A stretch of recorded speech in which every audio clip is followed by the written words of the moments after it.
Welcome to Coach Bennett's podcast, where every run has a purpose, where kindness is hardcore, where this is about running, and this is not about running, where every starting line is a finish line in disguise, where rambling still gets you where you need to be, where pineapple will never ruin your pizza, and the sodas, adult and not adult kind, are always cold, and where there is room on the starting line for everybody. I'm Coach Bennett. Thank you for letting me be a part of your day. Let's get started. Welcome to episode 86 of Coach Bennett's podcast. This episode is entitled Motivation. And that's what we're going to be talking about. But first, I'm just going to let you know that in 1986, my New York Giants football team won the Super Bowl. That's right. And 86 was an especially great year for music. Oh, baby, yes. I'll tell you what, not only did we get songs like Walk This Way from Run DMC, we got Take My Breath Away from Berlin, Don't Dream It's Over by Crowded House, we got The Way It Is by Bruce Hornsby and The Range, Live to Tell by Madonna, Nasty by Janet Jackson, Push It by Salt and Pepper, Manic Monday by the Bangles. I mean, it goes on and on and on. So there's a small chance, but there is a chance that I will be putting together a special 1986 playlist. And the only way you're going to know whether or not that becomes a reality is if you check the show notes and there's a special 1986 playlist. Now, I'll just tell you right off the bat, the question is not whether or not I'm motivated to do it. I am absolutely motivated to do this for you and for me. Don't get me wrong here. This is, not selfish. It's also not selfless. It's a little bit of both because I want this playlist. The point is, it can turn into complete and utter chaos when I start making playlists because what should be 20 songs or 40 songs tops turns into 100, 120. And then I start overthinking it and the order and who should be cut, who should be added. And then 2 hours later, I'll think of another band or another performer, and I'm like, oh my goodness, they should be on there. And I start questioning some of the songs that I now have on there that had made the first, second, and third cut. So the point is, there's a small chance that there will be a 1986 playlist waiting for you at the end of this episode 86, Motivation. Okay? Now, let me also just tell you why we're doing this. Well, there's a host of reasons. And at the top is going to be the time of the year. Just like last week, I did an episode called Inspire, and I said this is being inspired by the time of the year. Here we are in January. We're getting even later into January now. And I know that motivation tends to wane towards the end of January and into early February. That's one of the reasons. Another reason why is just people are tired, they're fatigued, they're exhausted, they're upset, they're sad, they're frustrated, they're confused, they're angry, all of these things, because I'll let you know, that's what I'm hearing from so many of you. These are the adjectives you're using to describe you. So I'm just bouncing back what you're telling me, and I have to take that into consideration when I'm coaching, when I'm writing, when I'm recording a podcast. I want this show. I want what I write. I want the way I coach to be what's best for you when you need what's best for you. And I'll just give you a little news flash here. You need what's best for you all the time. All right? All the time. Let me just say this right now. And if I was writing it, I would bold it and I would probably increase the font. There is no time when you don't need what's best for you. All right? There is no time in your life when you need something less than what's best for you. Now, that doesn't mean you can't get away with having things that are not exactly the best for you. But the point is, you always need what's best for you. There's no moment when you need what's worst for you. There's no moment when you need less than the best for you. The reality is you don't always get what's best for you. I get that. That's not what I said. I said you always need what's best for you. Whether or not you can get it, I don't know. But when it comes to coaching, I can do my best to give you what's best for you. And that's why I tell you repeatedly, my job is not to tell you what you want to hear. My job is to tell you what you need to hear. That is one of the jobs of a coach. That is one of the foundational truths of coaching. You tell the athlete what they need to hear, not what they want to hear. Although sometimes what they want to hear and what they need to hear are the same thing. That's an especially nice moment, I gotta say, from a coaching perspective. But this episode, Motivation, is the episode right now because this is the episode you need right now. It could be because of resolutions and the timing, 3 weeks, 4 weeks in, that motivation seemingly is waning. It could just be because all those adjectives that you're throwing at me, which have nothing to do with your resolutions, they have to do with living life right now. That's what's causing motivation to wane or seemingly disappear. I got it. I get it. I heard you. That's why we're doing this. That's why I want to tell you what motivation is. Then I want to go through some things that I believe can help you during this time. Now, let me also say, if you're someone who's listening and you're like, look, I'm fired up, I'm motivated, my motivation tank is filled up 100%. Awesome. This episode is also for you. You don't just hear these things, these lessons, when you absolutely need them. Like I said, ideally, yes. This is for people who need it, when they need it, great. But you're also learning for when you do need it. So you have the resources you need when you need those resources, even if when you first heard or received those resources, you didn't need them. Remember, you're not learning just for the moment. You're learning for your life. And when you can take advantage of those learnings is dependent on how your life is going, how you're living. So, this episode is for everyone. It's just that not everyone's going to take advantage of this episode today. But everyone will take advantage of this episode because everyone will have to deal with those things I spoke about, the waning or seemingly lost motivation that occurs because of so many reasons. All right, let's get into some definitions, shall we? It's important. Not every episode is going to start with definitions, don't you worry. But the ones that do start with definitions because they need to start with definitions. Motivation, it's a noun. Definition number 1, the act or an instance of motivating or providing with a reason to act in a certain way. All right, that's number 1. Makes sense, straightforward. That first definition is always very straightforward and usually quite boring. But I'm going to read it again. The act or an instance of motivating or providing with a reason to act in a certain way. Makes sense. Let's go to definition 2. The state or condition of being motivated or having a strong reason to act or accomplish something. I like the second part of that definition because the first part's obvious. What is motivation? It's the state or condition of being motivated. Duh. But they got to put that in there. Like I said, sometimes they just got to be very, very straightforward. But that second part of that second definition, having a strong reason to act or accomplish something. Love it. 3. Definition 3, that is, of motivation. Something that motivates. Okay.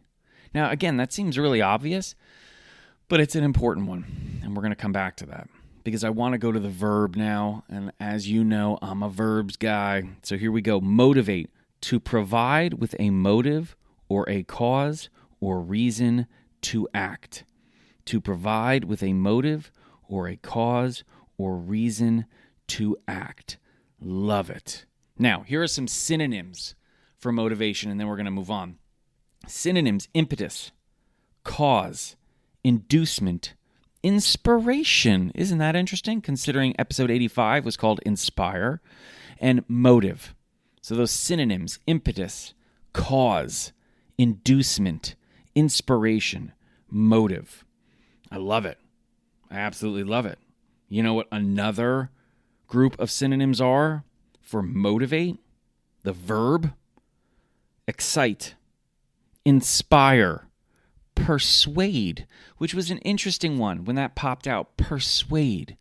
Because it seems like there's more effort involved when you're persuading someone to do something. But the fact that you could exchange those two and not really change what you're doing is interesting to me. Because a lot of times when you exchange words, you change the meaning.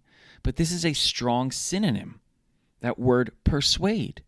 So, well, anyway, the reason why I'm thinking of that is because I started imagining, visualizing me coaching someone else or myself, trying to motivate myself or someone else. And then I said, you know what, let's just drop that word motivate and let's put in the word persuade. And you know what? It changed a lot of what I was saying to myself and how I was looking at it, because I kind of looked at persuade, I'm not going to say in a negative light, but maybe not in this, light, this halo type word like motivate. But I thought, you know what? Persuasion, for the right reasons, is a really great word. It's a really positive word. So I just wanted to throw that in there. A couple other synonyms for the verb motivate: provoke, spark, sway.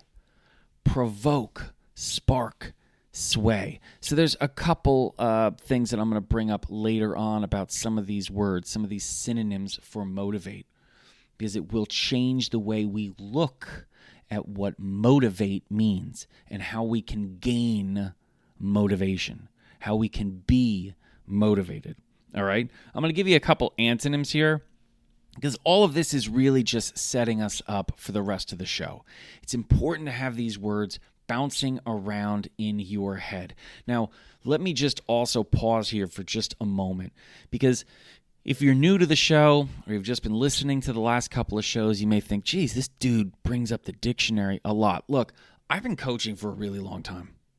I started coaching in high school. So I started coaching athletes that were 14 to 18 years old. It's not enough for me to tell young athletes what to do. Now, a lot of coaches do that. They say, listen, this is my gig. I'm in charge. I'm the coach. It's not your job to ask me questions. Your job is to do what I say. I think that's BS. That's garbage. That's crap.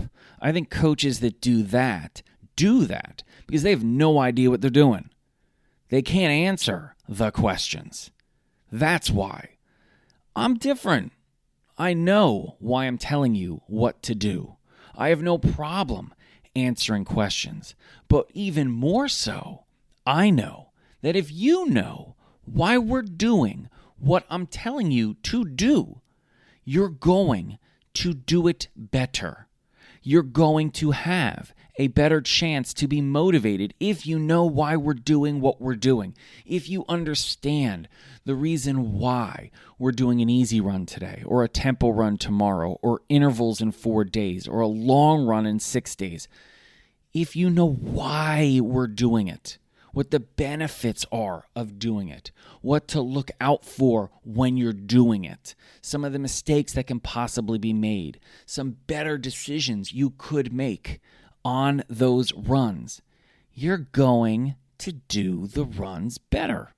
You're also going to have more motivation when you understand why you're doing what you're doing and the benefits from doing what you're doing. So the reason why I'm bringing up these words, the reason why I'm defining what some of these things mean, the reason why I'm telling you what the opposites are of some of these words I'm using? It's because I want you to know. I want you to understand. I want you to be a smarter, wiser runner. I want you inevitably to become your own best coach. And I know that some of you out there are coaching other people already. And I want you to be able to do a better job for those athletes. Coaching is a service. We serve the athlete. So if you're serving someone, if you're in service of someone, if you're serving something up to another person, you should want it to be the best. You should want to be your best for them so they can become or have a best chance at being their best. That's what it means to serve the athlete. That's why I'm doing what I'm doing. And when I was serving or in service of those 14 to 18-year-olds, I understood just how important, sacred my job was. I knew that they deserved the best coach they could get, and I tried as best as I could to be that coach. Not sure if I ever was, but I did my best to try to be the best I could be for them. So that's why we're doing what we're doing, okay? So some of the antonyms for motivate, which I think is really important. It's important to know the opposites of these words. Discourage, repress, hinder, stop, bore, delay, dishearten, dull. I mean, I hope you understand why this is a really powerful part of the podcast today. Listen to the opposite of motivate. Discourage, repress, hinder, stop, bore, delay, dishearten, dull. Think of the things in your life, the people in your life that you would equate with those words. Okay, they are the opposite of motivation. Something to think about and something we're going to circle back to. Now, what I want to do is I want to get into just really the nuts and bolts here. Like the line items I want to go through so you understand how you can best navigate the periods in your life, which could be momentary, they could be days or hours long, they could be months long, they could feel like they're years long, where you're low on motivation or you feel like you've lost your motivation. Here are some things you can do, and I'm using running as the example, but I know that you know that this is about running and this is not about running. But here are some things you can do when you feel like you're low on motivation or you've lost it. And you've heard me say many of these things before, but just like running is an act of repetition, stride after stride after stride after stride, so is teaching, so is learning. It doesn't mean it's the same thing over and over and over again. What it means is that once you've learned something, there's so much more about it to learn. There's a lot of different ways to use it. And that's what we're doing here. So you've heard me talk about the importance of diversity in your training. You've heard me talk about how doing all these different types of runs help you become a better runner. Well, guess what? Mixing things up is another way to stay motivated. Because if you go back to those antonyms, the opposite of motivate, what were some of them? Well, bore, dull. Well, guess what? When you mix things up, when you add diversity into your running, you are limiting the boredom in your running. You're not dulling down the running. Doing the same run at the same time at the same pace is eventually going to be boring. That eventually is also inevitably going to be boring. Why? Because you're dulling the act of running by using the same run the same way over and over and over again. It's just like anything else you've got, any tool you have, any implement at home you've got that you use. If you use the same way over and over and over again, eventually it's going to dull. So what do? Well, you got to sharpen it, and then you've got to use it in a variety of ways so it lessens the speed at which it is dulled. And if you're sharpening it every once in a while, well, it's never going to go dull, but you have to pay attention to these things. So when I'm talking about diversity in your training, what I want you to do, if you're low on motivation when it comes to running, What I want you to do is look at your running log, and I hope you have a running log. I bring it up more than the definitions. Keep a running log or a diary or a journal, depending on how you want to look at it. It doesn't matter what you call it. It's the same thing. It's your story. It's not just the minutes, the meters, the miles, the pace. It's also what happened during those minutes, meters, and miles while you were running that pace. It's the story of the run. It's how you felt before. It's how you felt during. It's how you felt after. It's what your mindset was, your emotional state. It could be also what you did that day that had nothing to do with running. That's what my running logs ended up becoming. They ended up becoming my diary. That's what they were. The reason why I'm telling you to look back at this is so you can see maybe one of the reasons why you have such low motivation is because your running is boring. It's become dull. And if that's the case, well, we have an answer, which is great, which should inspire you, which should motivate you. And it's simply just mixing things up. It's adding different types of runs to your diet. If all you're eating is broccoli, it doesn't change the fact that broccoli is good for you. Broccoli is wonderful for you.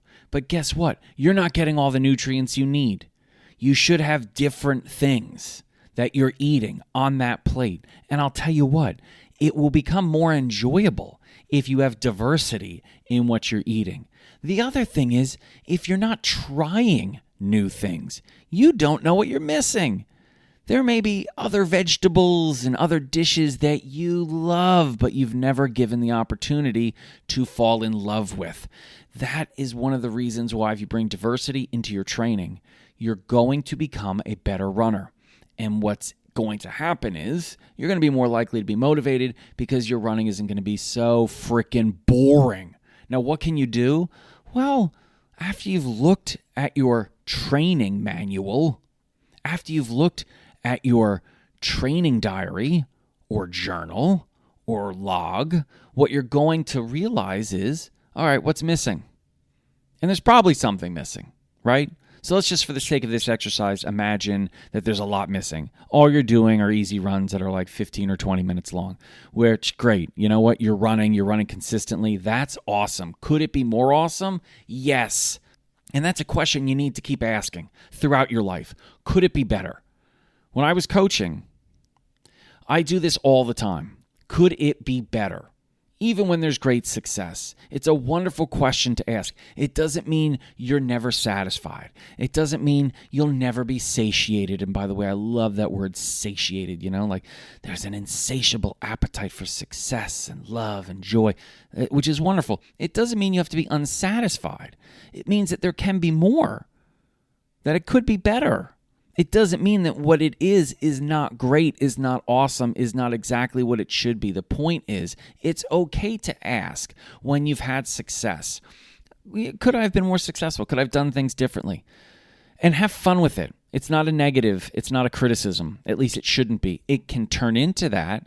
You can distort this question into, well, it wasn't good enough. That's not what's happening here. The question is, what could I add to make this even better? Learn from it. Grow from it. That's what I'm saying. So look at your training. Maybe it's the fact that you have no speed runs in your running. Now, let's also, for the sake of this visualization exercise or hypothetical exercise here, let's just assume you can do speed runs right now. So we're not going to limit you by injury or anything like that. The fact of the matter for this exercise is you can do speed runs. You just don't do them. Well, try them. Add them into your repertoire. And this is what I want you to do. Don't go into it saying you can't. Go into this exercise saying, I could have, but I didn't. Now I'm going to try. Let's do some speed runs. And remember why you do speed runs. You do speed runs to challenge yourself in a different way than recovery or easy runs. You do speed runs to become a more efficient athlete. You do speed runs to work on your speed, to hopefully get faster. You do speed runs to challenge yourself, and you do speed runs to have some fun. Those boxes all need to be checked when you're doing a speed run. and we're going to do it in reverse order. You need to do speed runs with your number one goal being this should be fun. And I know there's going to be some people out there that are like, dude, I am so hardcore. There's no room in running for fun. Well, guess what? Your progression is being slowed artificially by you. You're the one with one foot on the brakes, and you will never, ever run as fast as you could have if you're not having fun running. I'm not saying you need to have a red nose and a rainbow wig on and a little horn that you squeeze while you're doing intervals. What I'm saying is the purpose of running is play. Yes, there are tangential benefits like fitness, speed, all of those things. But it's a form of play. It should be, at least. It used to be. So when you're incorporating new things into your running, remember, it should bring you more joy, more fun. And if you're thinking, well, I'm just fine with doing the same run day in and day out, like I told you, if you're low on motivation, you gotta mix things up, right? And on top of that, don't limit yourself. We do this all the time. We limit ourselves by saying, I like what I like, and that's it. Great. I'm so happy you like what you like. Does that mean you will never like anything else? Well, only if you limit yourself. Why would you do that? Why would you have such a small worldview? Why are you limiting yourself and what you may derive enjoyment from? Why would you do that? That just seems so ridiculous. It's a form of self-sabotage. So, what I'm telling you is, just by mixing up your running, adding a diversity to your running, there are so many benefits. One of which is the increase in motivation. Because you're adding something new. The boring, dulled elements of your running, they're going to dissipate a little bit. Because now you got a tempo run. Now you have some intervals. Now you got a hill workout. There are so many different things you can do. And by the way, you are always good enough to do some speed runs. Always. Always. The reason why is because there are an infinite variety of speed runs that you can do. You can play with the volume of the speed run. You can play with the type of speed run that it is. You can play with the intensity of the speed run, the amount of recovery you have between the intervals and the efforts you've got. You can play with the efforts that you're giving. There are so many things you can play with. So no, there is no excuse to not do speed runs if you're physically healthy enough to do easy runs. I'm just letting you know. So that is one place, one area in your running that you can increase motivation by just having diversity in your running. So mix things up. And it's not just speed runs. It's everything that surrounds running too. It could be the invitation of strength training into your running. If you're not doing some of those things on the side, like drills or strength training, guess what? Incorporating those into your running, into your training, is going to give you added motivation because you're going to derive benefits from doing those things. And those benefits are going to show up in your running in a way you're not used to. It will be new. It won't be boring to derive the benefits from doing strength training or drills. That's something else to think about. Everyone always assumes that I'm going to end on add speed runs. No. Just add some drills. And by the way, you don't need hurdles or ladders or cones to do drills. Those are just there to give you basically structure to the drills. But if you don't have a ladder to put down on the ground, all it is a box, a series of boxes. Just have an imaginary ladder there. Or if you have a sidewalk or a street, just use chalk and draw one. A hurdle is just there to make sure you have some type of a barrier to get your foot over, right? Or to go under. But you can get rid of those hurdles and you can mimic those movements, can't you? Of course you can. You don't need little cones or little baby hurdles. You just mimic the motions. So if you're watching, videos of people using hurdles and little cones and ladders, just realize you can still do those movements without them. It's just like when you see someone doing a track workout. You don't need a track to do a track workout. You can do a track workout anywhere, which is what's so great about this sport. You can do a track workout on a trail, in your neighborhood, on the beach, on a boardwalk, on a treadmill. It doesn't matter.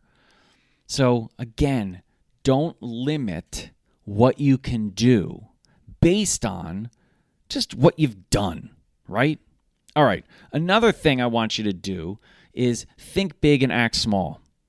Sometimes what diminishes our motivation is us diminishing our goals. And we think very, very, very, very small. We think, I've never run 10K in a row, so I can't run 10K in a row. I've never run for 30 minutes in a row, so I can't run 30 minutes in a row. I've never raced on the track, so I don't belong on the track. What are we talking about? Think big. And here's the thing. In order to achieve those big things, it's all small acts. Now, keep in mind it's consistent small acts, which is one of the reasons why it's so hard to achieve those big things. But it's not the small acts that keep us away from achieving big things. It's the big thing that freaks us out. I'll use the example of the marathon because everyone goes to the marathon anyway, so I'm just going to say the marathon, okay? Most people don't do the marathon because they don't sign up for it. I know that sounds like duh, but it's just true. And the reason why they don't sign up for it is because 42.2K is really long. They'll drive to work. It takes 20 minutes because of traffic, and that's only a 10-mile drive. And they think to themselves, there's no way I could do that 2.5 times. The longest I've ever run is 30 minutes. There's no way I could run for 3 or 4 or 5 or 6 hours. I just couldn't do it. It's impossible. And what they don't realize is that it's not the 42.2K that's such a big deal, right? I mean, it's a big goal, but that's not the big work. The big work are all of those small runs, day in and day out, over and over and over again. So anyone that's attempted to do a marathon or has done a marathon knows that the hardest part of the marathon is the 14, 16, 18 weeks of training. It's the day in and day out grind of runs. It is the 5K run followed by the 7K run followed by another 5K run that eventually becomes a 10K run followed by a 12K run followed by a 10K run, which is followed by a 12K run, which is followed by a 7K tempo run, which is followed by a 15K long run, over and over and over again. Now, when you get to those moments, that 12K recovery run, that 7-mile recovery run, you're not overwhelmed by the fact that you've got to run a 7-mile recovery run, right? I mean, don't get me wrong. 7 miles is legit. 12K is legit. But you're ready to do it. It's just another run. It's another small act upon another small act. But that's not what's overwhelming you, right? So what I want you to do is I want you to dare to think big. I want you to not be afraid of the marathon, because what I want you to do is to act small. I want you to focus on the task you need to do, not the tasks you need to do, the task you need to do. I want you to think about the 5K run you need to do in week 1 on day 3. That's what I want you to focus on. I don't want you to think about the 80 other runs you're going to need to do. I don't want you to think about the 42.2K. What I want you to do is act on the small 5K run. That's what I want you to do. So I want you to think about the marathon. Use it as a motivation, but act on the small things. The thing you have to do today. I want you to act on your day 3 action and not on your final day race. It's super important because what we can overwhelm ourselves with the things we need to do but can't do right now, which is such a colossal waste of energy. And what happens is it becomes overwhelming, and then we lose motivation because we can't do it. It's day 4 or 40 of a marathon. You can't run a marathon yet. You're unable to do it. You don't have the fitness, the strength to do 42.2K, 26.2 miles. So what happens? We lose motivation because we think, I can't do it, which makes total sense. Could you imagine putting someone who's trying to learn basic math in an algebra class? They're working on plus and minus, and suddenly you're bringing in exponents? Just think about how frustrating that would be, day in and day out, not being able to do the work. Do you think they would stay motivated? That's not how it works. And I love the fact that people out there are coaches, I call them charlatans, that get people to do this. Then they disappear, of course, but they get them to bang their heads against the wall, thinking the wall's going to fall down. No, walk 3 feet to the left. There's a door. Just open it up and walk through. It's the same thing with running. Don't focus on what you can't do. That's not how you become someone who can do that thing. You focus on what you can do, and you do that to the best of your ability. You set challenges to keep pushing out what it is that you can do. And eventually, what you can do will be something you once couldn't do. That's progression. That's what it's about. And that's how you stay motivated, okay? So that's what I'm telling you to do here when I say think big, but act small. And on top of that, another thing I want you to do is celebrate the heck out of all of it. Why wouldn't you celebrate it? I got some feedback from some people when I brought this up online just a couple of days ago. People were really struggling with the idea of celebrating their small wins, their small victories. One person even said they feel like they're mocking themselves when they celebrate their small wins and small victories. Let me just tell you what's going on when you feel that. It's because of the world. It's because of the world around you. It's because so many people now do not want other people to experience joy or success. They feel that if other people are experiencing joy or success, they will have less joy and success in their life. It is something that is accentuated by social media. This idea that if you are experiencing something great, there's less great in the world for me to experience. So I have to diminish and belittle you to protect my own joy, to protect my own success. This is hot garbage, okay? There is an infinite amount of success and joy in this world. In fact, the more joy and success there is in this world, I believe, the more joy and success there will be in this world for other people to have. So I am completely polar opposite of this mentality. This idea that we have to tear down people that are experiencing success. The fact that somebody ran for 10 minutes in a row, well, that's not a lot. Screw you. Who are you? What a warped sense of just humanity you've got, that you feel that you are the person who gets to dictate what exactly is successful and what is not. And I'm going to go back to when I was teaching. This idea that an A in a class represents effort. You know, like, well, the kids who get A's give the best efforts. Well, that's 100% not true. Absolutely not true. There are kids that are getting C's that are working so much harder than the kids that are getting A's. Absolutely. So when you're celebrating your small victories, it's also going to be a challenge. All right? I understand that. And it's going to be very difficult for many of you to do this. I understand that. I ask so much from so many of you on a daily basis that many of you probably don't even realize it. Going for a run is a Herculean effort for many people. For other people, it's a lot easier. those people where it's easy to go for a run, it may be really hard for them to celebrate the fact that they went for a run. For the people that it's so hard to go for a run, it may be really, really easy for them to celebrate. What I want you to do is, if you have this as a habit, stop beating yourself up and stop beating other people up. It doesn't help anyone when you do either of those things, and it doesn't make you more motivated to do great things. Trashing yourself or trashing someone else will not make you a more motivated person. It will make you a more miserable person.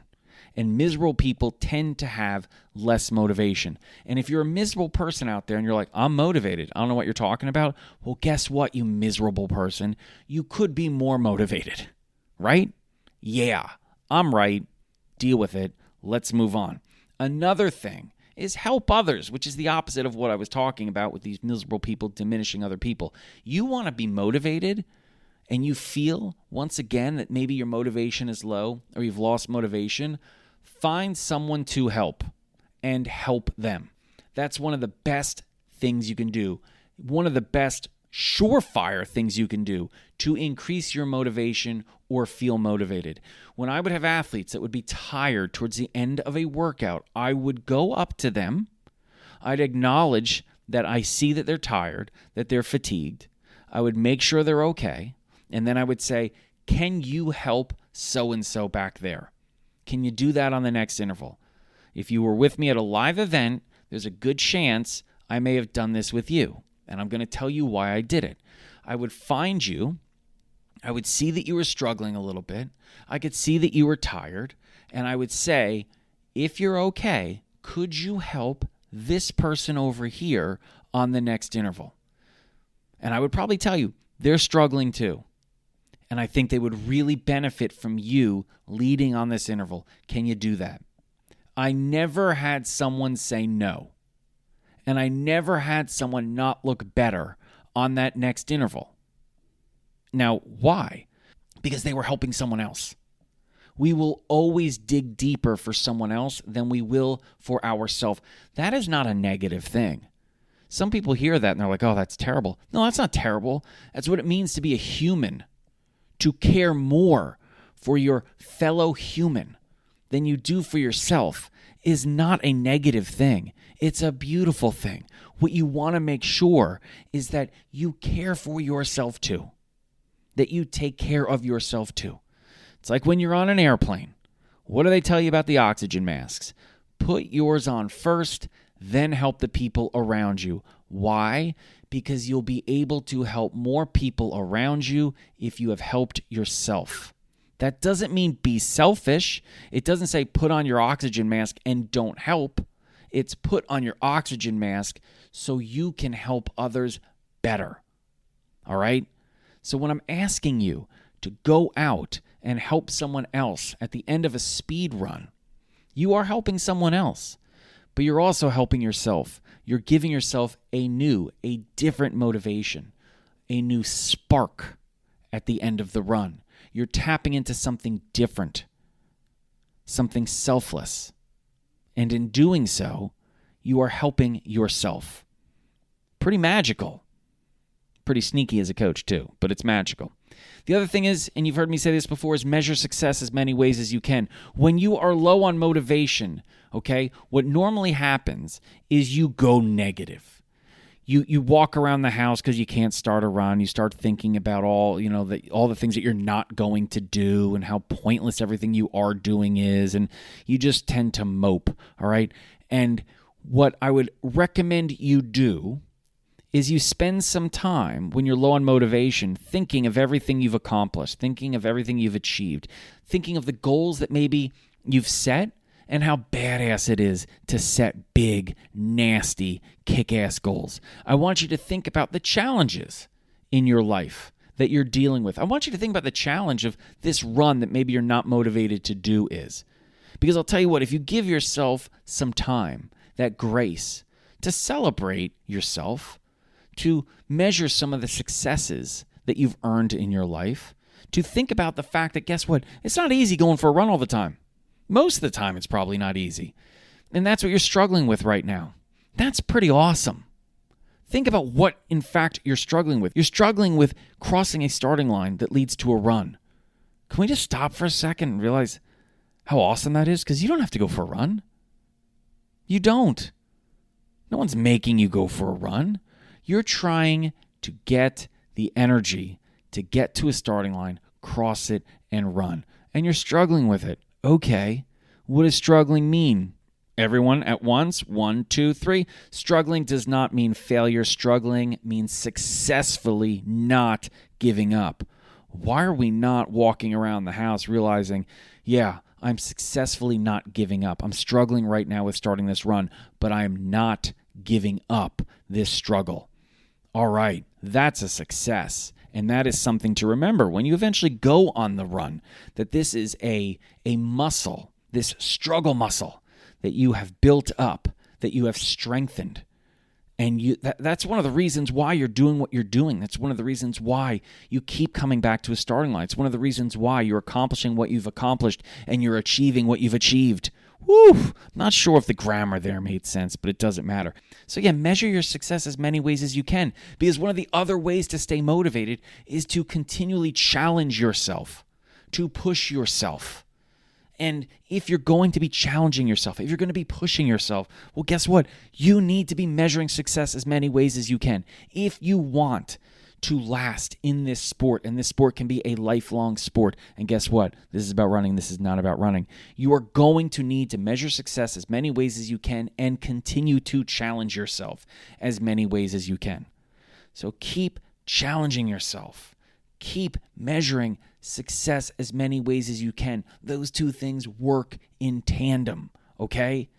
Do those things and you're going to have a better chance at maintaining motivation, at staying motivated, at finding new motivations, and at dealing with those times when you're low on motivation or you feel like you've lost motivation, okay? Working alongside those two is fail. Yeah. Be okay with failing. And I know you hear this, probably you see it, this idea of being okay with failing, but it's true. I'm not saying look for failure. I'm definitely not saying try to fail. I'm just saying be honest and realize sometimes you're going to fail. Okay. I mean, that's how it works. I mean, there's no way around it. Sometimes you're going to fail. Sometimes you're going to face plant, stumble, fall. It's going to happen. Anyone that tells you otherwise is a fool. And they've failed in being honest, to be honest. So just be okay with occasionally failing. Now, this is what I do when I fail. I try to learn from it. It sounds a little cheesy. That's going to be my next thing in a second, be cheesy. But before we get to that, I try to learn from my failures. I try to figure out why I failed. I try to get something beneficial out of it, because there is always something beneficial that you can take from a failure. Always. There's always something you can learn. Just like you can always learn something from a win, from a victory. But if I can take something from a failure, or a setback, well, it doesn't become a step back, right? It is still movement forward. It is still progression. That's what I want. And I'll tell you what, one way to stay motivated is to understand, to acknowledge, and to see progression. A lot of times we lose motivation because we feel like we're just stagnant, static. Nothing's happening. I'm not getting any better. Well, you are. You probably just aren't realizing it. So if you can make it a point to find those points that show progression, whether it comes from a failure, a loss, or a setback, you're still going to see you're in a better place than you were before, which means progression. By the way, progression can be small, sometimes imperceptible movement forward. Progression is always forward, and we play a part in that, okay? All right, I only have a couple more. Don't you worry. But I also want to say be cheesy. Yes, be cheesy. Absolutely, be cheesy. I get told occasionally that occasionally, I can be quite cheesy. Yeah, you think? Absolutely. I'll tell you what, as well I should be. I am a part of a sport. I am around athletes. I get to talk to, hang out, support, cheer on people. You don't think I'm going to be cheesy about that? I mean, are you kidding? What am I supposed to do? Just be serious and operate in only periods? No. I live in a world full of exclamation points. That's one of the best parts about my life, is that this is cheesy. Life is supposed to be cheesy. It's supposed to be italics and exclamation points and bolded words. It's supposed to be cheering and supporting and yelling and screaming and crying and hugging. It's supposed to be. It doesn't mean it's always that way. It doesn't. But I'll tell you what, when it calls for an exclamation point, baby, I'm putting two, okay? So just be okay with being cheesy. Be okay with making it a big deal. Because you know what? If you make it a big deal, it's now a big deal. You're in charge. It's your life. It's your story. It's your run. This also goes back to that idea of, celebrating your success and making sure you're not diminishing someone else's success. And so much of this comes from when I was coaching kids, because I realized very early on that it could be a Tuesday for most of the kids on the team. But for one kid on the team, it could be her biggest day ever as an athlete.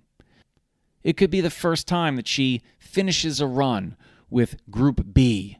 It could be the first time she leads an interval at the end of a workout. It could be the first time she goes under X minutes in this race. I don't know. The point is, every single day could be the best day ever for someone on my team. And if I don't enter into practice or a race day, understanding that there is the potential for someone I'm working with to have their best day ever, then there's a chance that I'm not going to be celebrating, acknowledging that day the way it deserves to be celebrated. I need to be open to the fact that someone here may be experiencing something truly extraordinary in their life. I also realized that someone could also, because the pendulum swings the other way, be dealing with something really hard. And I need to be aware of that as well. I need to be open to that as well. So yeah, not every day is a rainy Tuesday in February for everyone. Just a ho-hum day. For some people, this is the best or worst day of their life. We need to be open to that. We need to empathize with that. And we need to be ready to deal with that every single day. It's a part of being human. And it's a motivation every day to keep your eyes open, your heart open, your mind open to the people around you. All right, I only got a couple more.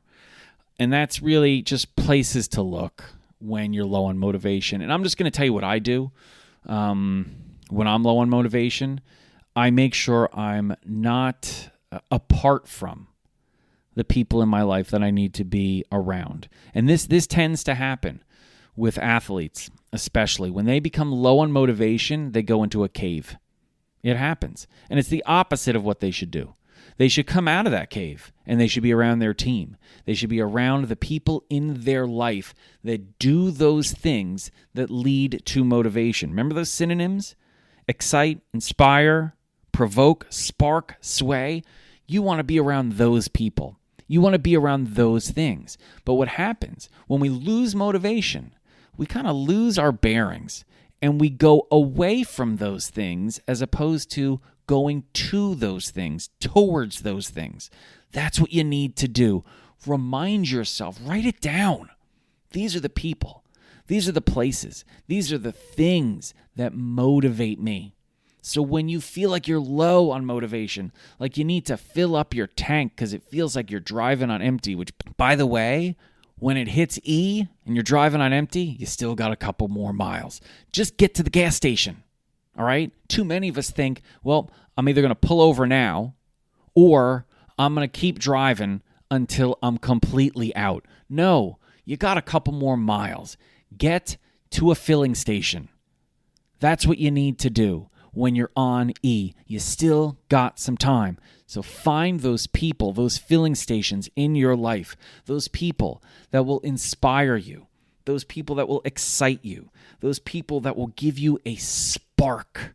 Get them around you, the people, the places, and the things. For me, obviously, I've got Coach Bennett the Greater.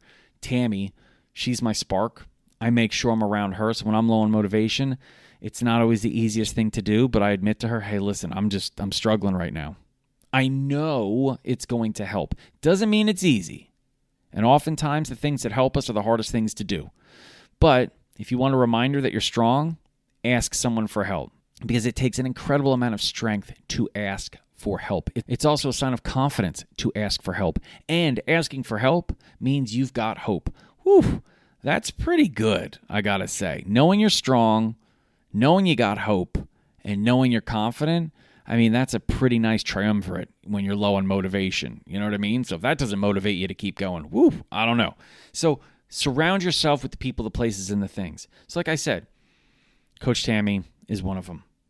And by the way, you should check out the Show Up Society. That's Coach Tammy the Greater. So go to showupsociety.com or just follow her on Instagram, Show Up Society. So when you're low on motivation, she's an awesome person to go to, work with, check out, DM, all that good stuff. So check out her. But I obviously use music. I use music because I love music. And it's not always the same type of music. Sometimes it's like fast and upbeat. Sometimes it's like just melancholy. Sometimes that's what I need to motivate me. I need to wallow in some melancholy. You know what I mean? So find what your equivalent is to music. I love watching certain shows, and not just for the storyline. I love a well-made show because I know that it must be so difficult to put all that together, whether it's the casting, the writing, the acting, all of it. So I'm not just motivated by the story. I'm motivated by everything it took to deliver that story to someone like me. Shows like Ted Lasso or Shrinking. Shows like Severance, Shogun. These incredible shows that take so much heart and soul and work to deliver to us. One, I love the shows. I love the stories. Swept away by the stories, but I'm also swept away by how much work it takes. And that motivates me to maybe try to do the same, put in some good work to maybe help some other people, to inspire some other people, to educate some other people, to entertain some other people. So maybe it's music, maybe it's shows, maybe it's nature. Get outside. Let nature motivate you. I mean, feel some bark, baby. Go up to a tree and just feel some bark. The power. The beauty of just nature. Get out there. Listen to some birds. Get around some greenery. Have the rain hit you. Feel the sunshine on your face. Nature is a great motivating presence. It also is so good for you in so many different ways, whether it's emotional, mindful, spiritual, helps with your immune system. It just checks you sometimes when you need to be checked, if you know what I mean. And then there's other things that are just, they're Captain Obvious, but I'm bringing them up. Stay hydrated. Being even a little bit dehydrated diminishes your performance. And when our performance is diminished, it's hard to stay motivated. So little things like staying hydrated, staying fueled, eat enough, people. Don't skip meals, okay? Don't skip meals. It's so stupid. Eat. And remember, eating isn't just about fueling. Eating is a great way to socialize. It's a great way to be around people that you enjoy. It's a great way to just enjoy something alone. So don't skip any meals and make meals pleasurable. Enjoy it, all right? Get enough sleep. Listen, not recovering enough is a great way to be unmotivated. So if you're low on motivation, it could just be you're low on sleep. It is really, really hard and eventually becomes impossible to keep motivation, to maintain motivation, to find motivation if you're exhausted. All right? Again, Captain Obvious, but I'll tell you what, the stuff that's right in front of us is usually the stuff we don't see. And educate yourself. Expand your horizons. Learn. become a wiser, more intelligent person. Diminish the amount of ignorance you've got, because we are all ignorant in many different ways. Read some books. Get into some conversations. Keep an open mind. These are ways to stay motivated. And if you need to, come back to this episode. Come back to this episode again, as many times as you need to, because you're going to have periods in your life when you're low on motivation, when you feel like you've lost motivation. It's normal. It doesn't mean there's something wrong with you. It doesn't mean you're doing anything wrong. It just means you're low on motivation. I get asked all the time, how do I stay motivated all the time? And I tell you, I'm not motivated all the time. Absolutely, 100%, positively not motivated all the time. I struggle. I have low motivation. I feel like I've got no motivation. But I just went through some of the things that I do when those moments happen, when those days occur, when I live through those weeks. What I've just gone over for the last hour or so, this is how I best deal with it. And it doesn't always mean it's an easy fix, but it gets fixed eventually. So I hope this episode helped you.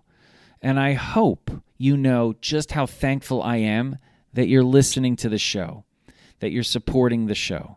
And if you're not subscribed or following the show on whatever platform you're listening, please subscribe, follow the show, rate and review it, and share it. Share it with the people in your life that you know would benefit from having this, whether they're low on motivation now or not, because this is something everyone is going to deal with or is dealing with right now.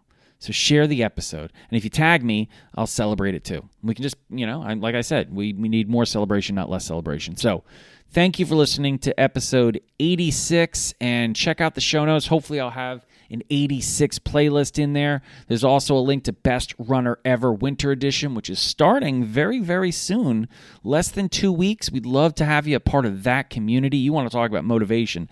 That community is chock full of it because it's chock full of people like you. So check that link out. All the registration info is in there for that month-long community program that we've got going on. We, meaning Show Up Society. That's Tammy Bennett, Coach Bennett the Greater.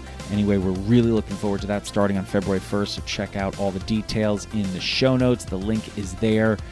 And take care of yourself, take care of each other, and I'll meet you on the next starting line. Thank you so much for listening to Coach Bennett's podcast today.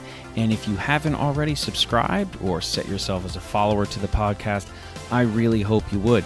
And make sure you check out the show notes, because in those show notes, you're going to find a link to Coach Bennett's newsletter and all the social media sites I'm on, like Instagram and Threads and Cameo and Blue Sky and Nope, not on that one anymore. So all the ones I am on, you're going to find it in the show notes, so check that out as well. And as always, thank you again for listening to Coach Bennett's podcast. Until next time, you keep taking care of yourself and each other.